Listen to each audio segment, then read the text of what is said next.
As Assalamualaikum warahmatullahi wabarakatuh.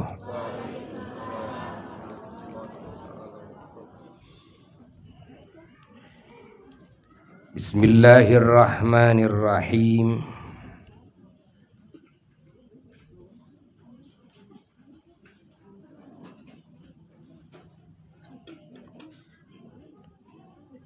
Alhamdulillahi rabbil alamin.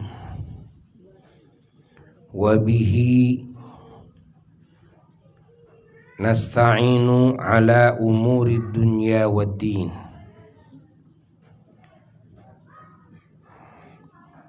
Allahumma salli wa sallim wa barik ala sayyidina Muhammadin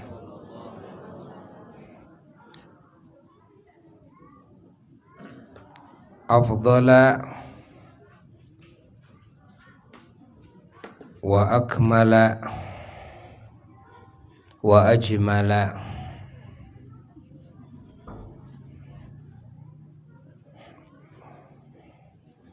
wa atamma as-salati wa taslim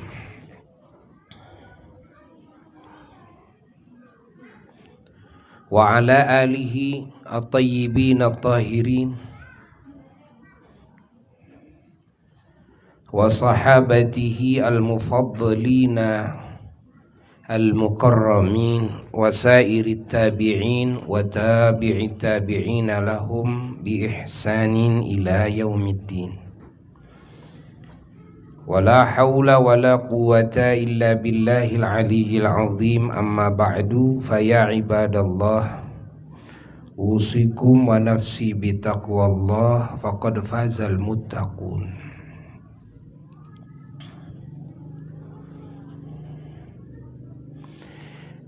Para jamaah sekalian dan segenap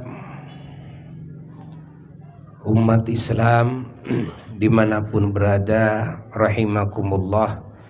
Semoga Allah selalu menghujankan rahmatnya, barakahnya, ampunannya, nikmatnya, rizkinya, anugerahnya kepada kita semua. Dan juga semoga kita dijauhkan dari segala malapetaka yang nampak, yang tidak nampak, di dunia, di kubur, dan di akhirat kelak. Dan dijauhkan dari godaan setan, dari kejelekan hawa nafsu, dari tipuan dunia. Dijauhkan dari kezaliman makhluk dan dari buruk-buruknya takdir.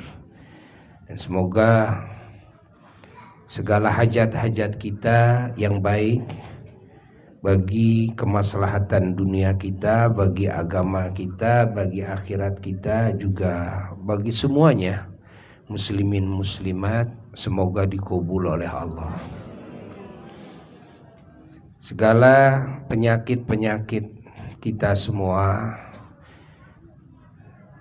baik penyakit jasmani, terutama penyakit batiniyah, penyakit hati, semoga cepat disembuhkan oleh Allah. Segala permasalahan dalam hidup semoga dikasih solusi yang terbaik oleh Allah. Dan semuanya dipanjangkan umur dengan penuh rahmat, barakah, penuh nikmat, penuh rizki, penuh kebahagiaan dan anugerah, penuh hidayah dan taufik dari Allah, ditambah kesehatan, kekuatan jasmani dan rohaninya, dan ditambah juga dengan kecerdasan. Dan juga semoga Allah selalu dan menambah-nambah keamanan bagi bangsa kita, ya, dan juga bagi semua saudara kita muslimin muslimat dimanapun berada. Ketentraman, kedamaian, keharmonisan, ya, dalam berhubungan antara kita semuanya sebangsa setanah air, muslimnya, non muslimnya, bahkan antara seluruh manusia di muka bumi ini, bahkan antara kita manusia dengan binatang sekalipun, ya. Bagaimana bisa harmonis?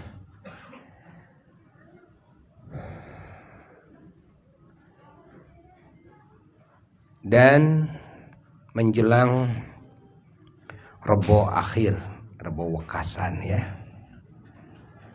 Sebentar lagi, besok. Maka di mana di dalam sebagian keterangan disebutkan bahwa di Rebo akhir diturunkan ratusan ribu bala. Kita memohon kepada Allah semoga kita semuanya dijaga oleh Allah dari segala bala, dari segala penyakit. Dan juga semoga Allah mengganti dengan segenap anugerah kepada kita semua. Berdoa semuanya, ya. Berdoa untuk kita, untuk keluarga, untuk seluruhnya muslimin muslimat dimanapun berada. Dan cara agar doa kita dikabul banyak cara.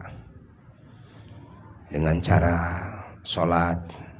Rasulullah SAW dalam hadis sahih, kalau datang kepadanya apa saja yang datang, ya, yang menimpa, kebaikan atau keburukan, badara ila sholat, segera Rasulullah sholat.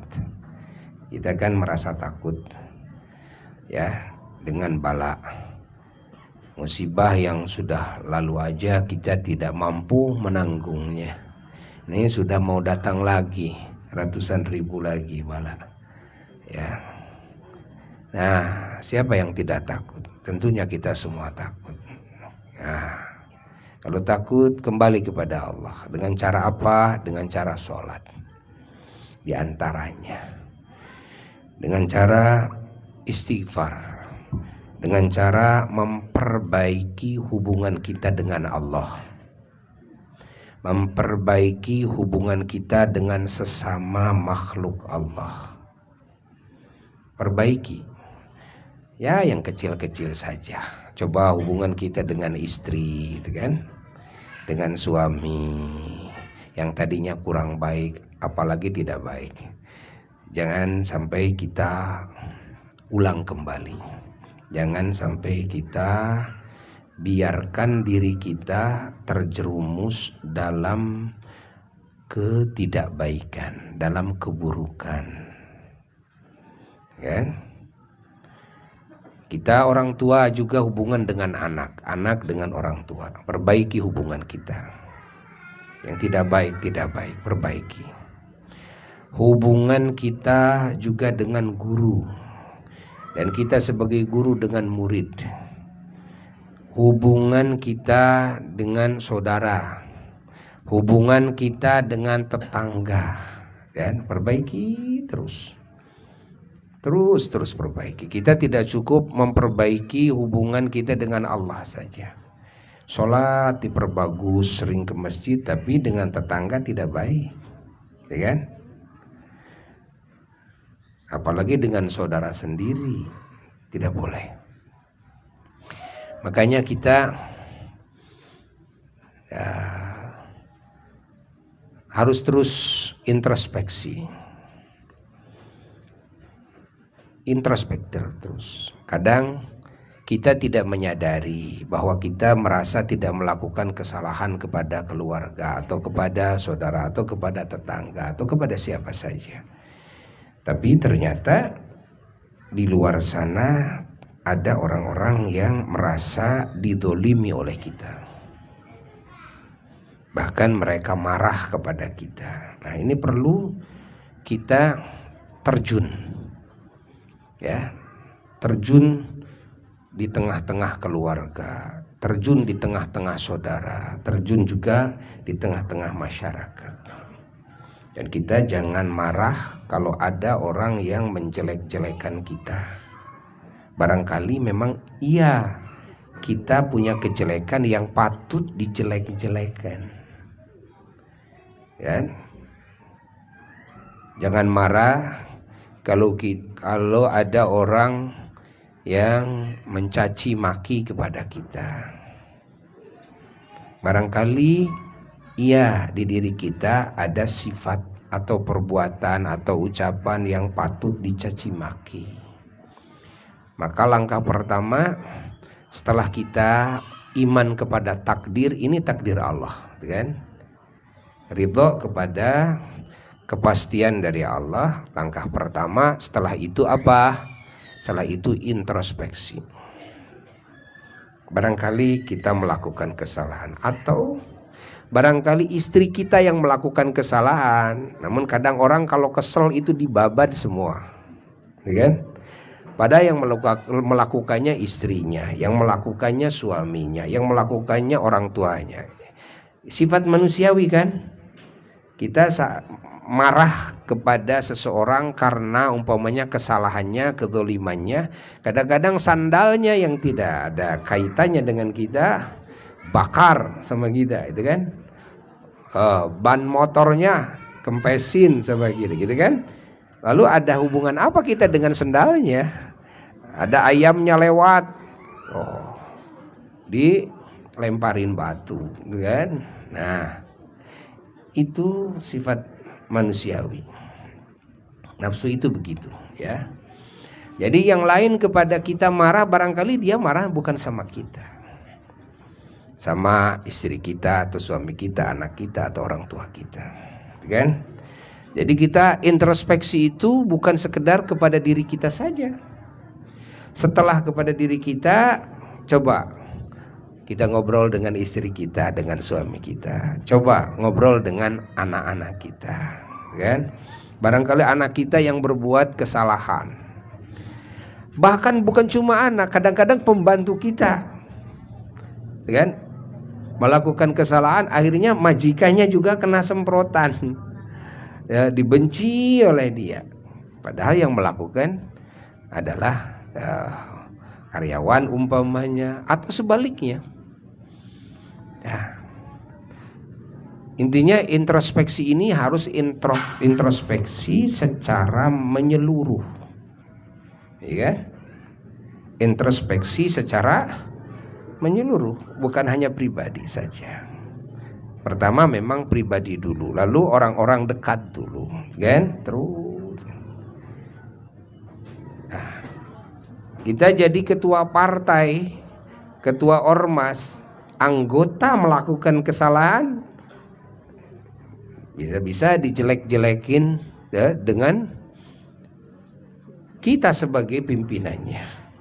Bukan cuma yang berbuat kesalahannya saja, tapi semua yang terkait dengan partai kita, dengan organisasi kita. Nah, tidak sedikit satu kampung seolah dia ahli maksiat gara-gara ada seorang tukang maksiat. Wah, itu tuh kampung anu tuh tukang mabok tuh, kan? Padahal cuma 2 orang, 3 orang, yang lainnya orang soleh, kan? Ada pencuri 1 orang dari kampung itu, akhirnya satu kampung itu ditandain, tuh dari kampung itu tuh, masya Allah. Setiap ada orang yang datang dari kampung itu dicurigai, padahal cuma seorang yang jahatnya. Kadang-kadang bisa bawa kampung, bisa bawa negara, itu kan. Nah, begitulah penilaian, ya, manusia, ya, walaupun semestinya tidak boleh seperti itu, kan? Tidak boleh seperti itu. Perlu tabayun dulu agar tepat sasaran, kan? Tabayun dulu. Oh, memang yang melakukan kesalahan di keluarga besar itu adalah si anu, si fulan. Ya udah, yang dibidik si fulan saja, kan? Jangan sampai dibawa-bawa yang lainnya. Apalagi sampai sandalnya, ayamnya, motornya jangan dibawa-bawa. Dia si fulan yang melakukan kesalahan, kan? Nah, harus tabayun dulu. Boleh jadi yang dianggap yang lain melakukan kesalahan kepada kita itu, dia itu sebetulnya tidak melakukan kesalahan. Nah, di sini perlunya tabayun. Apa itu tabayun? Tabayun itu cari kejelasan. Tabayun itu apa? Cari kejelasan. Coba ya, kejelasannya seperti apa? Hakikatnya seperti apa, kan? Nah, ini di dalam ajaran Islam seperti itu. Apalagi zaman banyak kefasikan di tengah-tengah manusia. Kalau sudah banyak kefasikan, itu bisa berpengaruh kepada segala berita yang diberitakan. Kan? Boleh jadi ini beritanya ini yang baiknya bisa jadi dusta, ya, yang buruknya bisa jadi fitnah. Ya. Kadang orang memberitakan kebaikan, itu kebaikan tapi dusta dia. Dicampuri dengan dusta. Itu karena zaman fasik, susahnya orang yang jujur. Makanya kita semua agar hati-hati di dalam menyerap berita dan hati-hati di dalam memberitakan. Kita harus teliti, yang mau diberitakan itu harus betul-betul absah, kan? Terpercaya, dari sumbernya yang terpercaya. Nah, dan yang diberitakan juga bukan cuma sesuatu yang jujur terpercaya, tapi juga yang membawa kebaikan kepada umat. Ada yang jujur, memang jujur pemberitahuannya, tapi dampaknya menjadi umat ini gaduh, menjadi masyarakat bangsa ini malah heboh tidak menentu, gitu kan? Menjadi apa ya? Menyulut, gitu kan? Menyulut keburukan-keburukan yang lebih banyak. Padahal beritanya soheh beritanya, tapi sesungguhnya berita itu jangan diberitakan. Ya? Sudah di-PTS-kan. Kita harus bisa menimbang. Kalau saya ini beritakan, kan, apakah dampaknya memang baik, kan, memberikan manfaat bagi banyak orang, ataukah malah membuat kegaduhan di tengah-tengah masyarakat? Nah, harus ditimbang dulu. Contoh, kan, tidak sedikit cerita yang tua dengan yang muda bertengkar. Ini dua istri yang dimadu.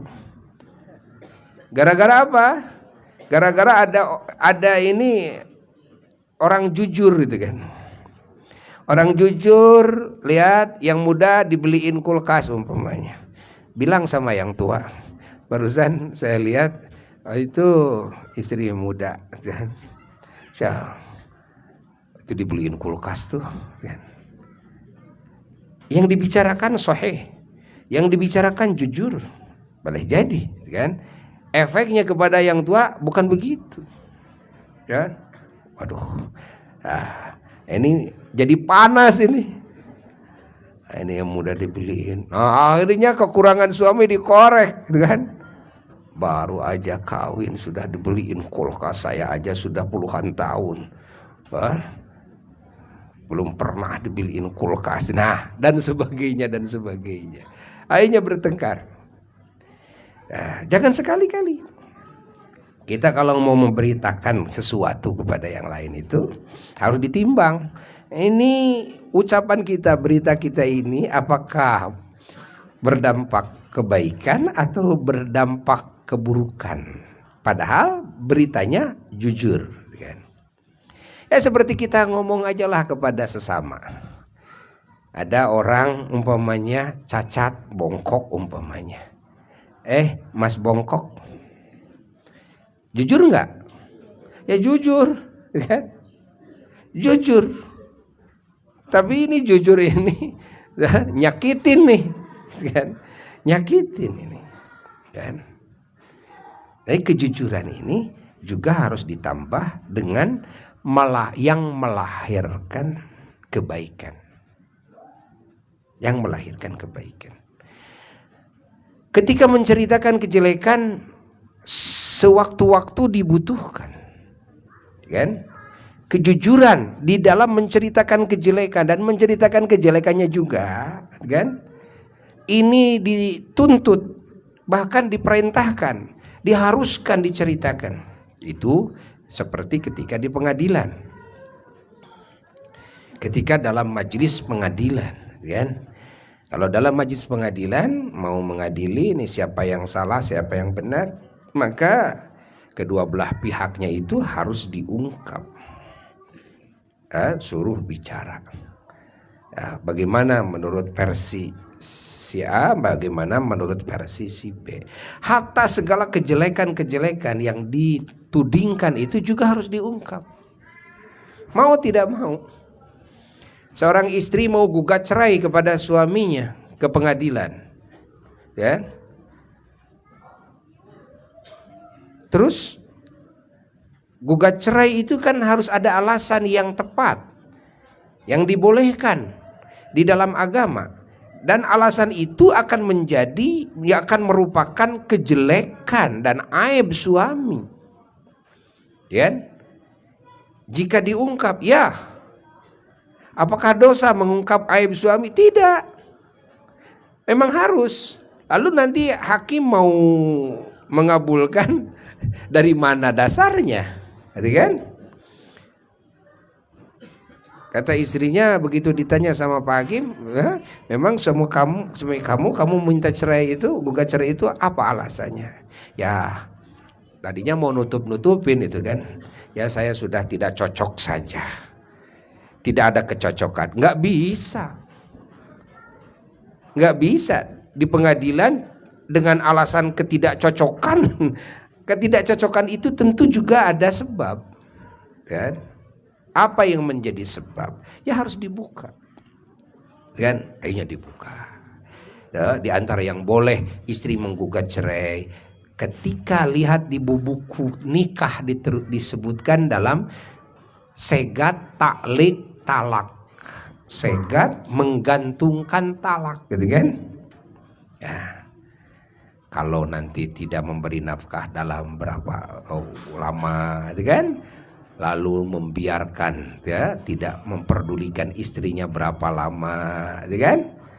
Atau juga tidak atau juga menyakiti jasmaninya, gitu kan? Nah, dan yang lain-lain. Nah, ketika melakukan ini adalah sebagai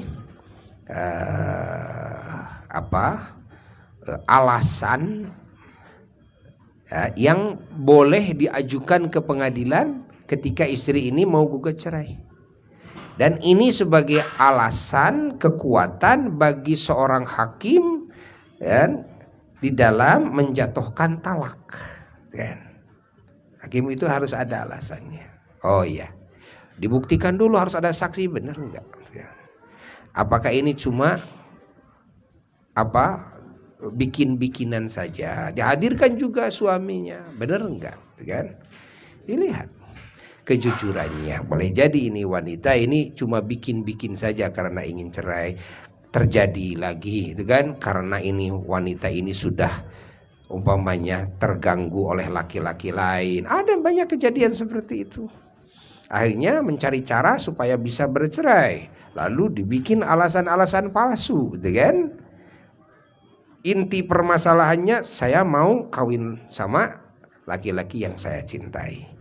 Nah, dan ini terjadi. Nah, maka perlu di sini tabayyun. In ja'akum fasiqun binaba'in fatabayyanu. Harus tabayyun. cari kejelasan dulu ya, dalam segala hal. Jadi hati-hati terutama sekarang hampir disebut lah 90% nanti dari jumlah manusia yang ada, laki, perempuan, tua, muda, kakek-kakek, nenek-nenek pada hidup di dunia maya, ya kan? Di dua alam, hayyun fid darain sekarang. Hidup di dua alam, gitu kan? Kayak penyu, ya kan? Ya. Itu hidup di dua alam, gitu kan? Di air bisa, di darat bisa, gitu kan? Nah, ini seperti sekarang di zaman kita ini manusia semuanya hidup di dua alam. Satu di alam nyata, dua di alam maya. Nah, di dumai, dunia maya itu kan? Di alam maya itu. Nah, nyaris malah sekarang banyak yang hidup di dunia maya itu lebih panjang, lebih lama ketimbang di dunia nyata. Masya Allah. Masya Allah. Sehingga banyak sekarang orang tua yang diterlantarkan oleh anaknya gara-gara anaknya terlalu banyak hidup di dunia maya. Terjadi sekarang istri menterlantarkan suaminya dan suaminya menterlantarkan istrinya karena mereka hidup di dunia maya lebih lama. Dengan saudara tidak pernah ketemu, kan? Asyik ya, di dunia maya dengan si A dan si B dan sebagainya. Insyaallah. Jadi sekarang itu pertemuan itu cuma di dunia maya saja. Ya kalau musim corona bagus. Musim corona bagus. Tapi kalau di luar musim corona itu kan itu tidak bagus ya. Tidak bagus. Ya. Silaturahmi hanya mengandalkan dunia maya saja tidak bagus, kan? Jadi kita harus sungkem. Coba mau nggak anak kita? Anak kita padahal dekat rumahnya, tidak pernah datang ke rumah kita, tapi dia sering telepon kita, ya. Tapi nggak pernah kita lihat, tapi dia sering juga komunikasi lewat Zoom atau lewat video call dengan kita. Kan tidak cukup kan? Tidak cukup. Ini anak saya kan tidak cukup kan? Apalagi istri itu kan? Masa bercinta lewat dumai saja, I love you, I love you dan sebagainya gitu kan? Enak gak kira-kira? Kita punya istri terus bercintanya cuma di dumai saja, ya nggak enak lah, gitu kan? Tuh, kan? Ada yang memang cukup di dunia maya, ada yang memang tidak cukup di dunia maya. Nggak cukup. Contoh seperti mana? Seperti kita hadir di majelis ilmu. Kita tidak cukup di dunia maya. Melangkahkan kaki kita ke majelis ilmu itu dan pahalanya luar biasa loh. Apa kita akan merasa cukup hanya di dunia maya saja? Saya dengar lewat streaming saja, kan? Mungkin ilmu dapat ya. Ilmu dapat, tapi pahala tidak akan bisa menyamai pahala orang yang melangkahkan kaki, ya, yang kumpul dengan ulama, kedekatan langsung, kumpul dengan orang-orang soleh, dekat secara fisik di dunia nyata, dan bisa salaman, gitu kan? Ini tidak sama, tidak sama. Jangan dianggap sama, ya kan? Jadi dunia maya itu ya, untuk hal-hal yang memang kita tidak bisa melakukannya di dunia nyata, lakukan di dunia maya, lakukan. Ya. Nah, pahami oleh kita semua, ya. Alhamdulillah. Ya kalau kita tidak bisa hadir karena ada alasan-alasan yang alasan-alasan ini ditolerir, ya. Bukan alasan karena kedul, males aja, bukan, kan? Atau karena sayang kepada uang yang dikeluarkan, kan? Aduh, kalau saya berangkat ke pengajian langsung, ini kan saya harus keluar duit nih buat ongkos ojek atau beca atau angkot atau buat bensin, gitu kan? Apalagi kalau saya bawa motor, bawa mobil. Sekarang apalagi kalau hujan gimana, harus cuci motor, cuci mobil dan sebagainya. Nah, sayang kepada motornya, sayang kepada mobilnya, sayang kepada duitnya, ya. Nah, ini alasan yang tidak diridhoi oleh Allah. Alasan yang tidak diridhoi oleh Allah. Allah menyediakan dunia dan seisinya ini untuk bekal ibadah kita. Artinya kita harus sungguh-sungguh ibadah, kan? Pakai nih dunia ini, semuanya pakai, kan? Ya kalau habis gimana? Tadi jago gak punya kok, kan? Nanti datang lagi, kita cari lagi, gitu kan? Buat apa kita taruh di bank uang kita, lalu kita mati? Tidak digunakan untuk ibadah, kan? Tidak dimanfaatkan. Coba, jadi pahala tidak, malah jadi hisaban yang bertambah-tambah. Ya udah, malah harus dijakatin terus, kan? Jakatin terus. Naruh uang kita 100 juta, diemin, ya tiap tahun lah kita harus jakatin 2,5%. Ya, kita keluar jakatin, mengurang. Itu kalau cuma segitu. Ya, tambah lagi, ya tambah nanti zakatnya. Nah, hisabannya bertambah. Coba kalau kita gunakan, pakai ngaji, ya, sana kemari, punya kendaraan, pakai ngaji, ya. Tapi kan nanti ban cepat habis, oli cepat harus ganti lagi, kan? Ya nggak apa-apa, kita ganti lagi, ganti ban baru, ganti oli, gitu kan? Ganti lagi, bila perlu ganti mobilnya. Gitu aja kok repot. Jangan dibikin ribet kok. Jangan dibikin ribet, gitu kan? Udah. Ini mobil udah nggak layak nih, jam terbangnya nih, kan? Kalau dipakai ngejar jadwal 2-3 jadwal, wah ini sudah nggak layak nih, kan? Ganti. Allah sudah kondisikan. Sebagian makhluknya ada yang dikondisikan hidupnya dipakai mikirin bagaimana bikin kendaraan lebih bagus, lebih hebat. Alat komunikasi yang lebih canggih, alat ini, alat yang lebih. Kita tinggal apa? Tinggal pakai afkir, gitu kan? Beli lagi, gitu kan? Terus rusak lagi, gitu kan? Afkir lagi, beli, gitu aja.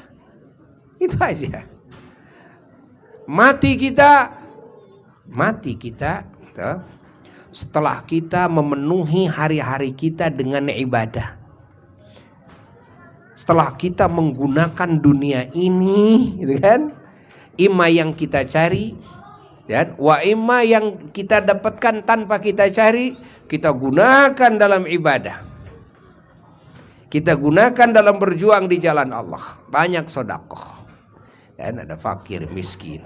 Dari mulai saudara, tetangga. Itu sedekah itu harus menjadi kebahagiaan kita. Kan? Harus menjadi kebahagiaan kita. Jangan merasa bahagia kalau sehari tidak sedekah. Kan? Harus menjadi kebahagiaan kita. Sedekah. Saudara. Cari saudara yang tidak mampu siapa? Tetangga yang tidak mampu dahulukan. kan? Bukan berarti tidak boleh sedekah kepada yang mampu, ya kan? Bagus-bagus saja. Tapi kalau ada yang tidak mampu dan uangnya tidak cukup, ya kan? Atau barangnya tidak cukup, dahulukan yang tidak mampu. Dan dahulukan, lihat anak yatim, lihat dari keluarga kita dulu, lalu tetangga kita, lihat. Bahkan kepada binatang juga harus perhatian kita. Harus perhatian. Insyaallah. Salah satu amal soleh yang Buya sendiri pingin mengikuti jejak ayahanda almarhum. Apa almarhum dulu? Ya. Apa kerjaannya? Tani tiap hari. Banyak tuh. Ini jamaah. Beliau ulama besar. Kita tahu yang ngajinya itu kelas para ulama. Ngaji kepada apa almarhum, kan? Beliau berhenti tani hanya 1 minggu sebelum wafat. Hari Kamis, dan jatuh sakit sampai Kamis lagi wafat. Coba lihat, 2 hektar sawahnya, kan? Nyangkul. Beliau nyangkul. Buat siapa? Beliau pada ngasih dari sana dari sini, sudah melimpah. Buat siapa? Ternyata pengajian hari Senin ratusan, kan? Itu sayurannya, berasnya hasil beliau. Kurang baru ditambah, kan? Dari pasar. Allah. Yang tidak ada baru beli, kan? Beliau mengutamakan hasil kerja keras beliau sendiri. Allah. Coba kita saksikan, rutin tiap hari, tiap pagi itu. Malamnya kerjaannya sholat, dan Quran, dalailul khairat, itu sampai subuh. Habis subuh tidak tidur lagi, wirid khotaman Thariqah Qadiriyah Naqsyabandiyah sampai jam 5:30. Habis itu langsung ngaji dulu santri, ibu-ibu baca Quran. Itu ada 150 itu ibu-ibu belajar ngaji. Setelah itu pagi-pagi tuh kira-kira jam 8 berangkat ke sawah, ke kebun. Jam 10 sudah kembali lagi, kan?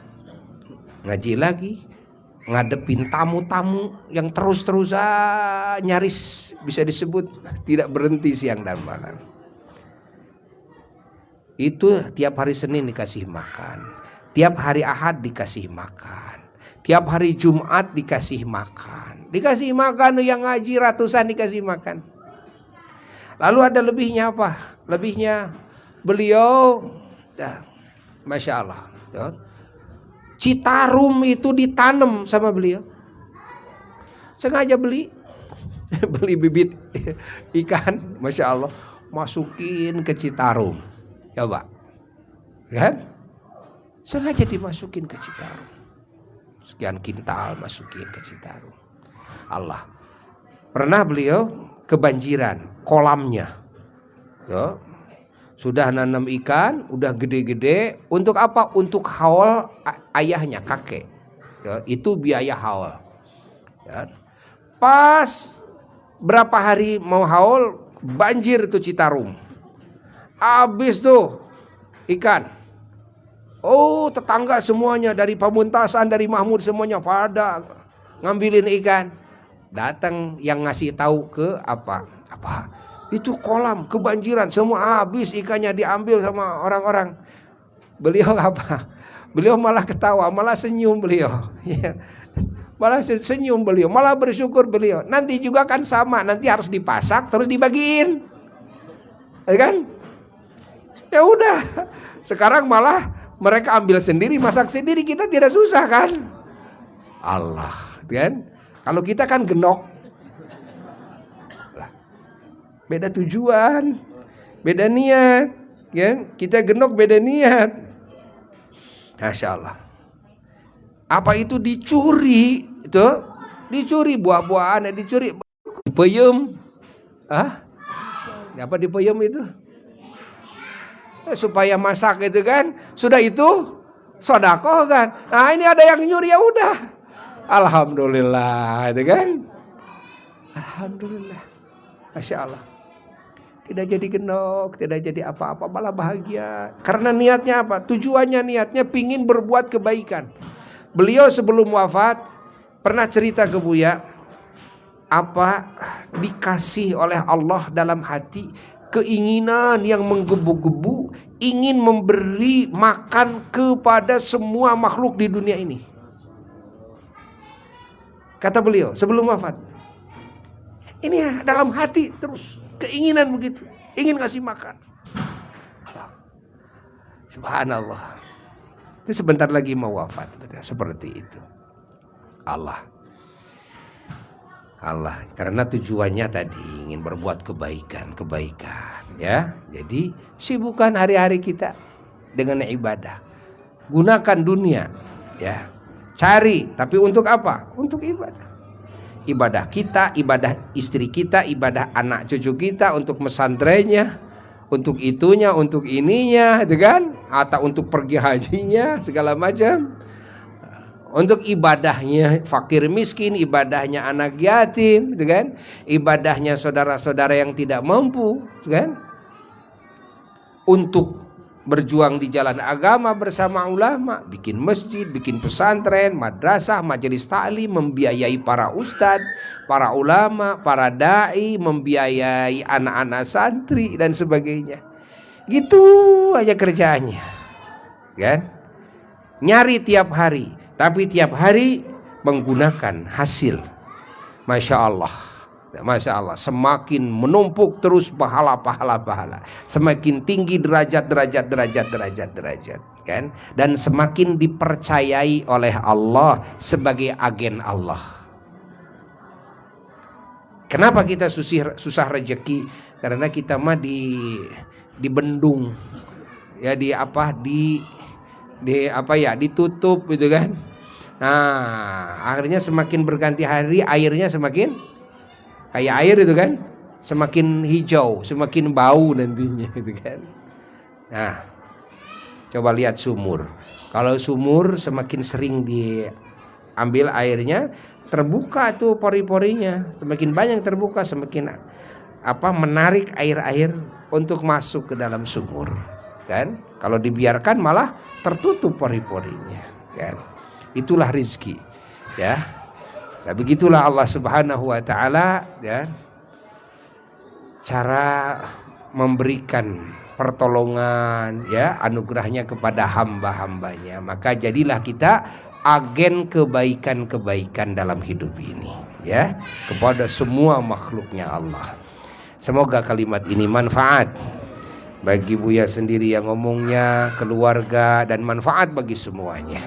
Semoga kita oleh Allah dikasih hidayah dan taufik untuk bisa memakmurkan hidup ini dengan segala bentuk ibadah kepadanya, untuk bisa menggunakan segala anugerah yang Allah anugerahkan kepada kita di jalan yang Allah ridhai, di jalan yang Allah cintai.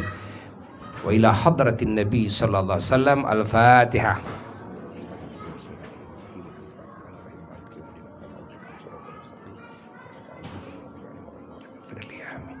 Sekian yang bisa Buya sampaikan. Wassalamualaikum warahmatullahi wabarakatuh.